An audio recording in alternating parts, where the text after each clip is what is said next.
आजच्या दिवसासाठी खरं तर मी खूप एक्सायटेड होते, पण माझी दिवसाची सुरुवात अशी होईल असं मला अजिबात वाटलं नव्हतं. काय झालं तुम्हीच बघा. हे बघा, मी माझ्या किचनची स्वतःहून ही अवस्था करून घेतली आहे. कशी ते पुढे तुम्हाला सांगतेच. तर आज होती चतुर्थी, रविवार आणि फ्रेंडशिप डे. म्हणजे खऱ्या अर्थाने आजचा संपूर्ण दिवस अगदी स्पेशल होता. सकाळी सकाळी छान अशी देवपूजा करून घेतली आणि विठोबा झाला की लगेच पोटोबाची आठवण येते. त्यात आज चतुर्थी म्हणजे साबुदाणा खिचडी. सगळ्यांनाच आवडते आणि कधीतरीच बनते, म्हणून आज सगळ्यांसाठी नाश्त्याला होती साबुदाण्याची खिचडी.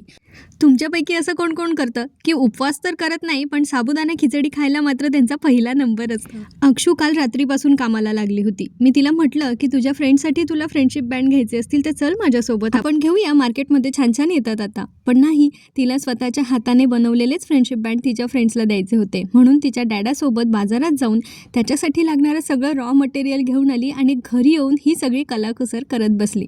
तिच्याकडे बघितलं की मला रोज आठवण येते की ही माझीच फोटोकॉपी आहे. सकाळपासून तिचे बरेच डिझाईन्स बनवून झाले होते आणि त्यानंतर एक डिझाईन तिने स्वतः फायनलाइज अप्रूव्ह करून घेतलेलं होतं. तिने सगळ्या फ्रेंड्ससाठी तसेच सेम डिझाईन बनवले. हे बघा किती सुंदर बनवलेत. अगदी प्रत्येकाचं कस्टमाइज फ्रेंडशिप बँड तिने बनवून घेतलं आहे ह्या सगळ्या बीड्सपासून. ती माझ्यासाठी पण काहीतरी सरप्राईज प्लॅन करणार होती आणि त्यामुळे ती मला तिथून जायला सांगत होती. पण मला जाणून घ्यायचं होतं की माझ्यासाठी ती काय बनवते. म्हणून मी तिला भरपूर लाडीगुडी लावली, पण तिने काय मला सांगितलंच नाही आणि म्हटली की मी तुला रेडी झाल्यानंतर बोलवते. आता ती मला सरप्राईज देणारे म्हटल्यावर मला पण द्यावंच लागेल ना. तर हे प्रिन्सेस नावाचं फ्रेंडशिप बँड मी तिच्यासाठी रात्री बनवलं होतं, जे तिला खूप आवडलं. आणि बघा कशी फ्लॉन्ट करत होती घालून. त्यानंतर तिने तिच्या डॅडासाठी पण फ्रेंडशिप बँड बनवलं होतं. टचवूड, पण अक्षू आणि तिच्या डॅडाचा एक वेगळाच छानसा बॉन्ड आहे. त्या दोघांचं बॉन्डिंग बघितलं ना की मला नेहमीच माझ्या पप्पांची आठवण येते. असो, लाईफ मस्ट गो ऑन. आणि फायनली माझ्यासाठी कुठलं फ्रेंडशिप बँड बनवलं हे मला आत्ता कळलं, ज्यासाठी मी रात्रपासून धडपड करत होती की मला थोडंसं तरी डिझाईन तिने दाखवावं. पण तिने मला आत्ता छानपैकी मॉम नावाचं असं फ्रेंडशिप बँड दिलं होतं, ज्याला आजूबाजू छान असे पेपरचे 3D स्टार तिने बनवले होते. आपली मुलं आपल्याला मित्रमैत्रिणींच्या जागेवर समजतात आणि तेवढं छान बॉन्ड आपल्यासोबत शेअर करतात. यापेक्षा छान गोष्ट कुठली असू शकते बरं आपल्या लाईफमध्ये. त्यानंतर ह्या ताईने तिच्या दादासाठी पण बनवलं होतं आणि दादाचं गाढव प्रेम बघा. हल्ली ना हे गाढव प्रेम जरा वाढलंच आहे बरं का. अगदी छोट्या छोट्या गोष्टींसाठी ना इतकं लाडीगुडी लावणं चाललेलं असतं. पण असो, ह्याच गोष्टींमुळे तर घर जिवंत राहतं नाही का. त्यानंतर मी अक्षूसोबत खाली गेले होते. मला स्पेशली हे मोमेंट्स बघायचे होते. लहान असताना फ्रेंडशिप डेची किती वेगळीच क्रेज असते नाही का. सगळ्यांचे हात अगदी कोपरापर्यंत भरलेले होते.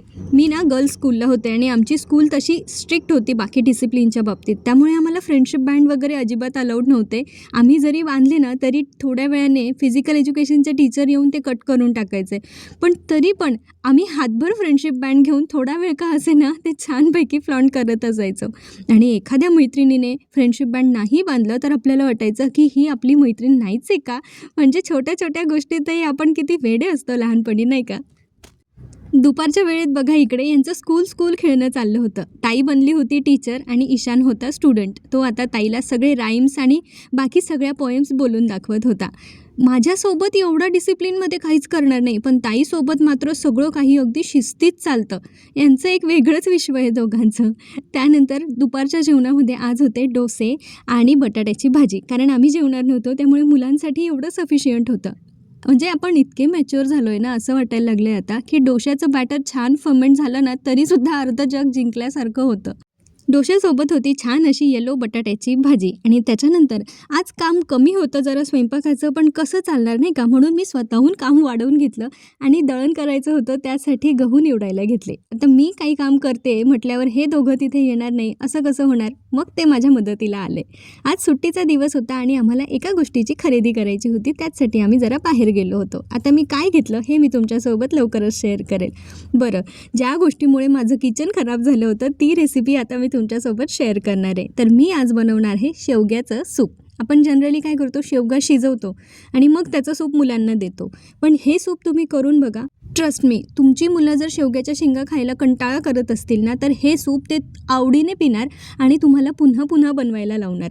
रेसिपी अगदी सोपी आहे. यासाठी तुम्हाला काय करायचं आहे, थोडंसं तूप किंवा तेल तुम्ही घ्यायचं आहे. त्यानंतर 2 कांदे, 1 टोमॅटो आणि थोडीशी कोथिंबीर असं सगळं फोडणीला टाकायचं आहे. छान खमंग फोडणी झाली, कांदा जरा थोडासा लालसर परतायला आला ना, खूप नाही शिजवायचा आहे, फक्त थोडासा असा नरम झाला पाहिजे.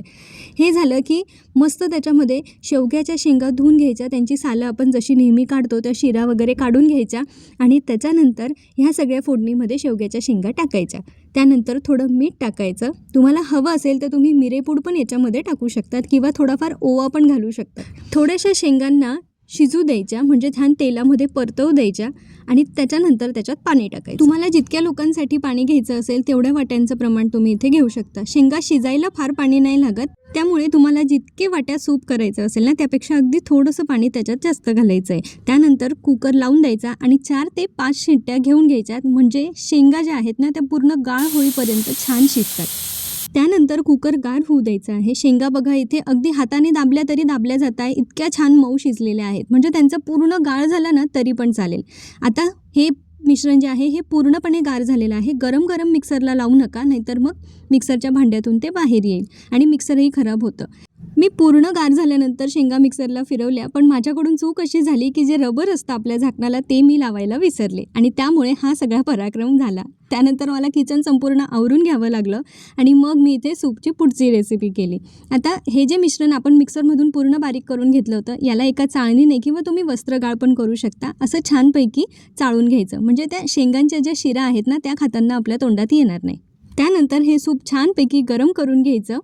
यात तुम्ही चाट मसाला पण टाकू शकता किंवा एखादा लिंबू पण मस्तपैकी पिळू शकता आणि गरमागरम सूप तुमच्या मुलांनाही प्यायला द्या आणि तुम्हीही प्या. माझा तर उपवास होता, त्यामुळे काम इतकं कमी का वाटत होतं माहीत नाही आणि मग दिवसभर हे काम करू ते काम करू असंच माझ्यासोबत झालेलं होतं. आता मला उद्यासाठीचा एक व्हिडिओ शूट करून घ्यायचा होता आणि त्याचीच इथे माझी तयारी चालली होती. हा व्हिडिओ कशाशी रिलेटेड असेल, काही गेसेस असतील तर मला कमेंट करून नक्की सांगा. चला, पुढचा व्हिडिओ तुमच्यासाठी इन्फॉर्मेटिव्ह असणार आहे, त्यामुळे चॅनलला सबस्क्राईब केलं नसेल तर नक्की करा. माझे व्हिडिओज कसे वाटत आहेत मला कमेंटद्वारे तुमचा फीडबॅक नक्की कळवा आणि प्लीज लाईक करा, शेअर करा, चॅनलला सबस्क्राईब करा. भेटूया पुढच्या अशा छानशा व्हिडिओमध्ये. तोपर्यंत आपली आणि आपल्या प्रियजनांची काळजी घेत राहा. आयुष्य खूप सुंदर आहे, मस्तपैकी जगत राहा. पुन्हा भेटूया, तोपर्यंत काळजी घ्या. बाय. पुन्हा भेटूया.